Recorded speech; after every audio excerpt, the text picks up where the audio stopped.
Perkelahian antar anak buah kapal pecah di Pelabuhan Benoa Denpasar Selatan pada Sabtu 19 Agustus malam.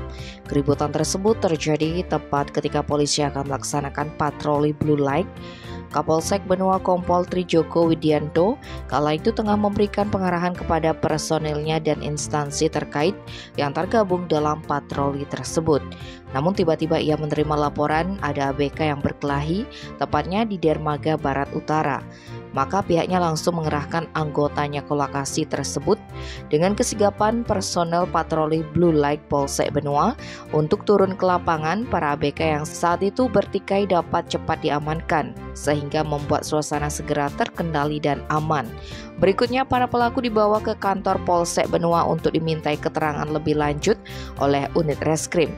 Usut punya usut, setelah diinterogasi diketahui pemicu keributan sesama ABK tersebut karena saling sindir. Apalagi sebelum itu mereka sudah terlebih dahulu mengkonsumsi minuman keras berupa beberapa botol arak Bali.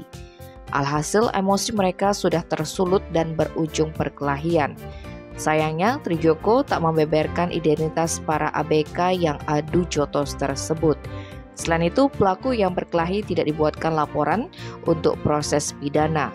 Polisi memberi mereka pembinaan agar tak mengulangi perbuatannya. Tim Bali Express melaporkan.